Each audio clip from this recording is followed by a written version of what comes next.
Boa tarde a todos. Estamos aqui hoje para entrevistar a professora Marta Inês Medeiros Marques, nossa colega, docente do Departamento de Geografia e orientadora docente do programa de pós-graduação em Geografia Humana, com atuação muito marcante na área da geografia agrária.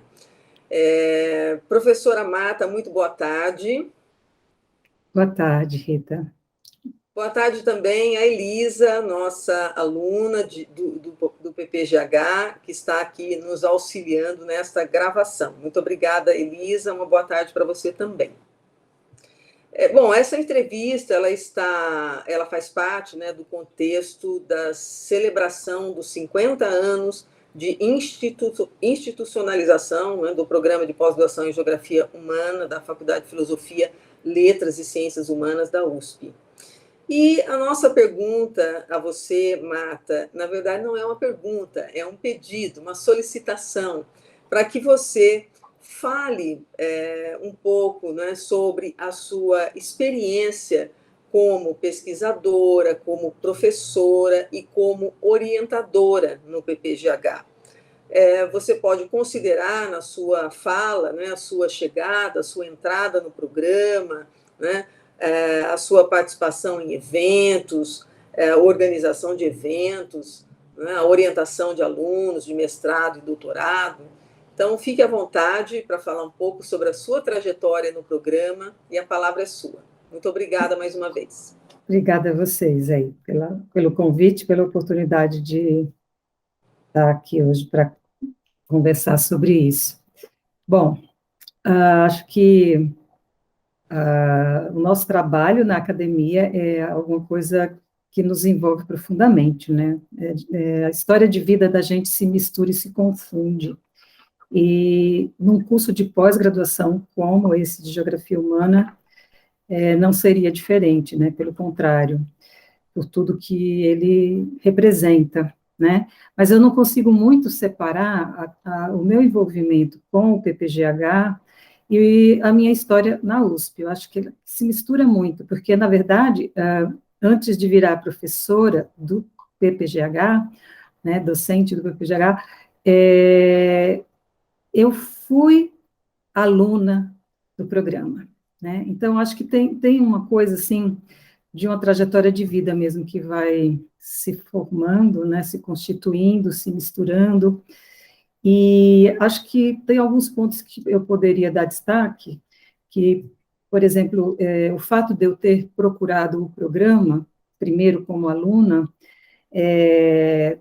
vindo de Recife, já anuncia uma escolha, uma identificação com aquilo que o programa naquele momento se mostrou, né, para mim como possibilidade, como universo a ser explorado, e obviamente depois que eu me tornei aluna, eu entrei em contato com os professores, as discussões, né, os grupos de estudo, etc., e pude conhecer a amplitude do debate no programa.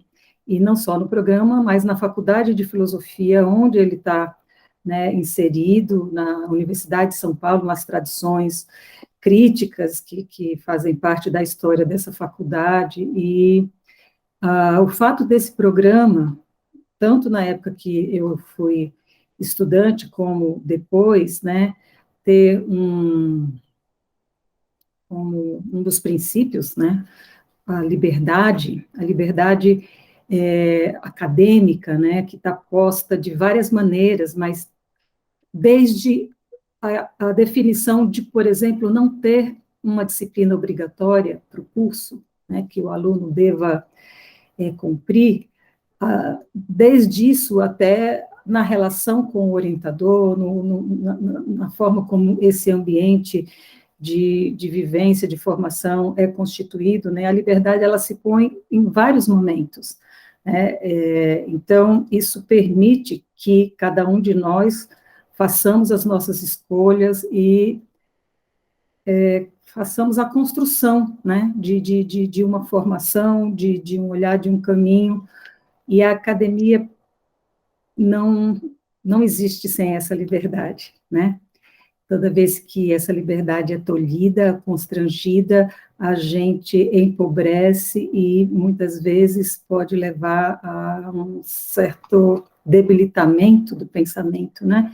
Enfim, então, para mim, são aspectos muito importantes, a liberdade e a centralidade, né? Eu vim de Recife para São Paulo, eu busquei a Faculdade de Filosofia, busquei a USP, porque há uma atração, há uma convergência, há um conjunto, há um encontro de pessoas, de ideias, de trabalhos, e isso é muito bacana. E, como professora, né, agora em outro lugar, eu tenho a oportunidade de estar em contato com o que essa centralidade representa, né? Essa interlocução, tanto com pares, colegas de outras instituições, como com todos aqueles que passaram por mim no processo de formação, seja na sala de aula, nas disciplinas de pós-graduação que eu conduzi, né, venho conduzindo, como na orientação. E como temos também a dinâmica de grupos de estudo, né, a vida dos laboratórios, vamos dizer assim, uma outra esfera onde a gente cruza com, também tem um encontro, a oportunidade de interlocução com tantos outros discentes e docentes que não obrigatoriamente, né, são do nosso convívio mais próximo, estão vinculados por meio de orientação ou como alunos de disciplina. Então, esse conjunto de possibilidades, eu acho que acaba favorecendo um ambiente extremamente rico para o aprendizado, para a pesquisa. E, no caso, como eu fui aluna, para mim é muito claro que eu pude vivenciar diferentes momentos do programa e aprender com gerações, né, que me antecederam, e me sinto hoje, assim, como sei que já não sou a nova geração, vieram outros depois, né, eu sinto esse processo de sucessivo, né, de formação de pessoas, e na medida que a gente está nesse caminhar, a gente está sendo formado e formando ao mesmo tempo, né? Esse é um processo muito interessante, muito rico. E acho que a coordenação, que foi uma experiência que eu vivenciei um pouco junto com a Rita como vice e depois como coordenadora, a coordenação do programa também é um momento a ser destacado aqui na minha vivência, né, do programa. Me permitiu conhecer melhor uma série de práticas e como trabalham, né, outros colegas, e seguramente, para mim, foi uma experiência muito marcante no sentido de poder dimensionar melhor a grandeza do trabalho que fazemos. É interessante que esse tipo de entrevista autobiográfica, a gente às vezes pode ter um olhar especial sobre a nossa trajetória e às vezes ser também muito levado pelo encantamento, né, com a nossa história na vida aí do programa, mas eu acho que, inegavelmente, vendo o que tem acontecido com a academia nos últimos anos, sei lá, acho que dizer últimos anos talvez seja impreciso, é muito mais que isso, já mais de década, né, a gente vem passando por um processo eu diria, de transformação na vida acadêmica, uma transformação em direção a uma maior convergência entre o que fazemos e a lógica do mercado. Quando a gente fala de uma abordagem produtivista, a gente está querendo exatamente anunciar que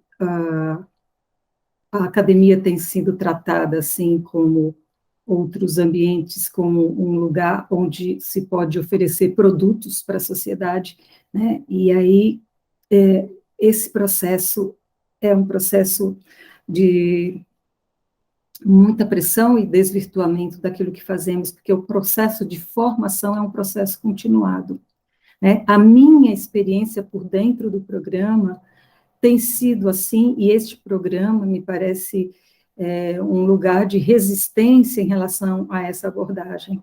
E eu não consigo me pensar como alguém que vivencia a vida acadêmica, separando esse processo, separando uma trajetória que tem sido marcada pelo desafio de fazer a pesquisa e a formação no nível de pós-graduação com liberdade e sem as amarras, né, que esse movimento produtivista vai nos impondo, amarras que estão atreladas a várias coisas, e esse atrelamento só aumenta, né? Então, ele começou externamente, agência CAPES, os debates com outros programas, e hoje a gente vê dentro da Universidade de São Paulo essa cobrança avançando de várias maneiras. Então, fazer a história do PPGH, ser parte dela, é vivenciar cotidianamente esse desafio de poder exercer a liberdade de pensamento, poder formar pessoas nessa tradição, desenvolver pesquisa, conhecimento a partir desse lugar, né, e, obviamente, na sala de aula, da mesma forma, fazer um trabalho coerente com esse princípio. Então, a minha vida como orientadora, ela é muito rica. Eu penso, né, que sou uma orientadora que procura acompanhar, na medida do possível, a trajetória dos discentes que estão mais próximos comigo, no trabalho de formação, e, nesse sentido, penso que sou um pouco exigente naquilo que espero que seja o compromisso deles com a pesquisa e a pós-graduação, mas tenho sempre cultivado uma relação muito horizontal, tenho aprendido muito, né? A cada novo orientando, normalmente, um novo tema, uma nova pesquisa, ou um novo recorte sobre temas que eu já tenho trabalhado, e essa experiência é de uma riqueza imensa, né? A gente que faz geografia, que pensa que, então, o espaço, né, as realidades em cada lugar devem ser alvo do nossa reflexão, não tem como não aprender com o contato com os nossos orientandos, que, em geral, vêm de partes diversas, né, do país e, às vezes, também da América Latina. Então, a gente aprende muito o tempo todo, e essa troca que eu acho que é algo de extremamente positivo no programa de pós-graduação. É isso. Marta, muito bom, muito legal te ouvir. Fala um pouquinho para a gente sobre o teu envolvimento com o Laboratório de Geografia Agrária. O Laboratório de Geografia Agrária é um espaço muito legal, né, onde circulam os nossos alunos de pós-graduação e de graduação, assim como os professores que trabalham com a questão agrária, né. Eu fui coordenadora em vários momentos do laboratório, e, nessa condição, a gente está acompanhando um pouco mais de perto a vida, né, desse espaço e os eventos que a gente organiza também para promover o debate específico da agrária. A gente, durante muito tempo, teve uma revista, que nesse momento está com algumas dificuldades, mas o laboratório é também um lugar onde a gente consegue fazer uma interlocução muito interessante com a sociedade, né? Os trabalhos de extensão e os eventos também são momentos de extensão, né? E a gente consegue, então, se aproximar um pouco mais do debate e dos movimentos sociais que existem, né? Muitos, né? O campo brasileiro é um espaço de muita luta, né? De muito conflito, de muita resistência, e o Laboratório de Geografia Agrária, tradicionalmente, tem feito essa interlocução, né? Tem procurado se aproximar e conhecer melhor, e muitas vezes a gente convida para conversar com essas pessoas que fazem esses movimentos, né? Enfim, acho que é um espaço de formação muito especial, muito privilegiado, porque também é um lugar onde os discentes têm uma liberdade muito grande, uma autonomia, né? Então, a gente tem tanto grupo de trabalhos que são coordenados por professores, como grupos que são iniciativa dos alunos, né? A gente tem também atividades várias de pesquisa ou de extensão, que são os alunos que estão promovendo, que estão, vamos dizer assim, com protagonismo. Então, é muito bacana poder estar vivenciando isso também, né? E o nosso programa, o Programa de Geografia Humana, historicamente fortaleceu essa experiência, né? Colocou essa vivência dos laboratórios, dos grupos de estudo, como um momento importante, fundamental na formação dos nossos discentes. Então, eu acho que no Laboratório de Geografia Agrária isso acontece, essa experiência. Excelente, Marta. E uma marca registrada também da subárea que você atua, ou subcampo, né, da geografia agrária, é uma atividade que se fez sempre muito presente, é o trabalho de campo, né? E eu queria saber como é que você tem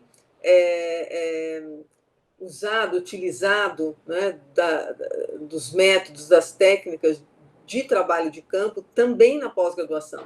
Você costuma fazer trabalho de campo com os alunos de pós? Já fez alguns trabalhos de campo? Como é que foi o desenvolvimento disso? Eu não costumo fazer trabalho de campo nas minhas disciplinas de pós. É uma limitação, de fato, dada a importância que essa atividade tem para a formação dos nossos discentes, principalmente na área de geografia agrária. O que é que acontece que eu acho que pode ser significativo dentro desse assunto na formação da pós. Em algumas circunstâncias, eu já acompanhei os meus orientandos no campo que eles desenvolveram para suas pesquisas, né? Infelizmente, a gente não tem condição de fazer isso com todos, depende muito da situação, né, das oportunidades, do convite e da possibilidade de conciliar agendas, etc., deslocamentos, mas é muito rico quando isso acontece. Tanto por ser um momento que a gente pode fazer uma discussão muito mais aprofundada relativo àquela pesquisa que está em desenvolvimento, pode, de alguma maneira, por meio da nossa experiência, trazer elementos, ajudar no desenvolvimento da pesquisa do nosso orientando, como a gente também aprende bastante sempre, né? E outro aspecto da relação da pós-graduação com o trabalho de campo é muito frequente entre nós que os nossos alunos de pós-graduação participem de programas de monitoria nas turmas de graduação, né, nas disciplinas de graduação. E nessa condição, né, vários dos meus orientandos, dos meus alunos de pós-graduação, já participaram de atividades de campo, porque na graduação eu desenvolvi isso regularmente. Então, neste caso, na condição de monitor,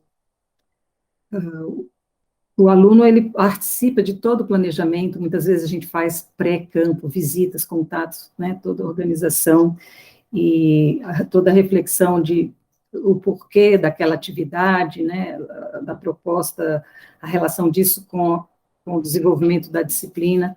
Então, na pós-graduação, comigo, o envolvimento dos alunos com essa atividade acontece nessas circunstâncias aí.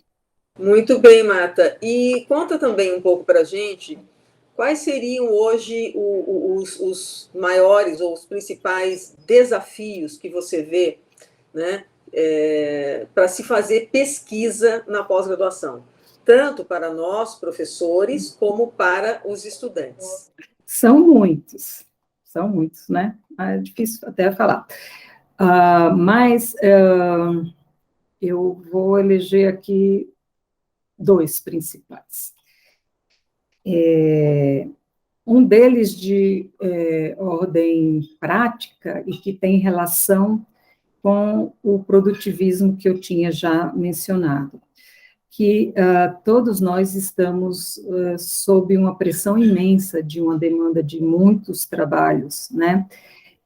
Isso, para o docente que já está vinculado a uma instituição, isso é muito claro, e isso é um fator que seguramente limita o nosso tempo, a nossa disponibilidade para desenvolver o trabalho de pesquisa. Do ponto de vista dos nossos orientandos, daqueles que estão em formação, a limitação dos recursos para a pesquisa, das bolsas, né, do financiamento em geral. Isso nos atinge como docente, mas atinge muito mais para todos aqueles que estão em formação. Então, esse fator é um fator hoje muito importante, do meu ponto de vista, como uma questão que pesa, né, no desenvolvimento da pesquisa, porque, em geral, os nossos alunos acabam, quando não tem bolsa, né, e às vezes até quando tem, porque São Paulo é uma cidade muito cara, né, eles às vezes são obrigados a tentar conciliar, e existe já alguma flexibilização das próprias agências em algumas condições, né, de poder conciliar a bolsa com alguma atividade remunerada, eles também acabam com muitas atividades, e isso é um problema para o desenvolvimento da pesquisa, né? Então, acho que esses dois aspectos, para mim, são muito importantes. E aí, voltando só para reforçar o primeiro que eu falei, de uma sobrecarga que recai, né, não só pela questão financeira, o que eu tenho observado, honestamente, é uma pressão tão grande para que todos, até aqueles que ainda estão na graduação, comecem a publicar, a escrever, a ter algo a dizer, que eu penso que isso só pode prejudicar o processo de formação intelectual e a própria pesquisa, né? Pois se a cada momento, a cada passo, a cada espirro que cada um der, isso tem que ir para o Lattes, de alguma maneira, aparecer em algum lugar, obviamente que a gente não terá coisas consistentes a dizer o tempo todo. Obviamente que quem está atropelado com esse tipo de preocupação não tem, né, o sossego necessário, a paciência necessária para investir no trabalho de formação e de pesquisa, pois seguramente esse é um trabalho do tempo lento. Como diria Milton Santos, né? E aí, né, Marta, então, para a gente ir encaminhando para a conclusão, eu queria lhe fazer uma última questão, assim, mais abrangente, né? É uma questão desafiadora, né? Que também foi colocada a mim, e a questão é a seguinte: quais você acredita sejam hoje os principais desafios para o programa de pós-graduação em Geografia Humana, né? Não para os professores, para os alunos individualmente, mas para o programa. Quais seriam os desafios para esse futuro breve, esse futuro próximo, para esse presente que a gente está vivendo, né? E como é que você vislumbra, né, a superação dessas dificuldades ou esse caminhar mais próximo, né, dos próximos anos? O PPGH está completando 50 anos, e a gente espera também, né, que as gerações futuras possam celebrar os 100 anos e por aí vai, né? Mas como superar os desafios do presente? Quais seriam esses principais desafios a serem superados? Primeiro, vamos identificar os desafios, né? Bom, acho que várias coisas que eu já mencionei revelam que eu não estou muito otimista em relação ao atual momento que vivemos na academia, né? Pelo contrário, estou extremamente crítica, angustiada e triste, né? E, então, desse lugar, né, que desafios que teria, né? Eu vou dizer assim, que eu vou privilegiar um aspecto interno e um aspecto externo, né? Do ponto de vista interno, a Universidade de São Paulo, que é uma instituição fantástica, está passando por uma fase de muita transformação também, e as opções estratégicas, políticas, acadêmicas que foram feitas aí das últimas gestões nos levam a uma condição de trabalho muito difícil. Então, eu acho que o primeiro desafio é a gente conseguir, internamente, disputar os projetos políticos para a instituição USP. A gente conseguir garantir a possibilidade de continuar fazendo um trabalho de excelência que a gente vem fazendo até aqui. Para isso, a gente precisa contratação de novos professores. A gente precisa uma mudança na ênfase, no processo da carreira, né, que está caminhando na direção do produtivismo, do meu ponto de vista. Enfim, seriam muitos aspectos, eu acho que eu tenho que ser breve aqui, mas eu acho que internamente a gente tem um desafio imenso, que é enfrentar, eu conseguir delimitar bem que projeto de universidade a gente quer defender, porque tem um outro que está se impondo, e às vezes a gente só resiste aqui e ali, um outro ataque, a gente precisa pautar um pouco mais essa disputa, eu acho. E do ponto de vista externo, em que esse processo já está consolidado e configurado de outras formas, existem muitos fronts onde a gente está atuando e que são importantes e que merecem ser alimentados, etc. Mas esse movimento da perspectiva da academia que oferece produtos é também uma academia que foi transformada num campo de disputa, de competição. Externamente, nós temos o desafio de conseguir manter um projeto que é de autonomia do pensamento, um projeto que não põe em primeiro lugar os inúmeros artigos, mas que consiga ser respeitado, que receba os financiamentos necessários. Então, eu acho que isso é um desafio tremendo, porque eu acho que o espaço para bancar esse projeto, tanto interno como externo, tem ficado menor. Nós estamos realmente sendo espremidos pelas escolhas feitas por outros grupos, por outros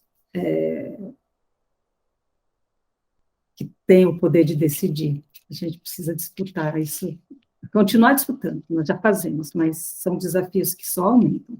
Perfeito, Marta. Bom, eu acho que a gente está encaminhando para cumprir o tempo dos 30 minutos, né? Então, eu gostaria de te agradecer mais uma vez, né, pela concessão da entrevista, foi excelente, e perguntar se você teria algo a acrescentar, né? Uma palavra final, uma mensagem final para todos que vão te ouvir aí nos próximos anos. Eu quero dizer que o momento histórico que a gente está vivendo, sob o governo Bolsonaro, só fortalece a importância do livre pensar, a importância do conhecimento científico, portanto, do trabalho que fazemos. E é por isso mesmo que vale a pena continuar nessa resistência, né, nesse enfrentamento, nessa disputa, defendendo um projeto que eu fui formada nele, que eu sou parte dele e espero poder deixar de herança para aqueles que nos sucederão. É isso. Excelente, Marta. Muito obrigada mais uma vez. Elisa, algo a acrescentar? Está tudo bem? Tranquilo? Muito obrigada também a Elisa. E é isso. Um abraço para você, Marta, e nos vemos em breve. Obrigada para vocês também. Boa tarde.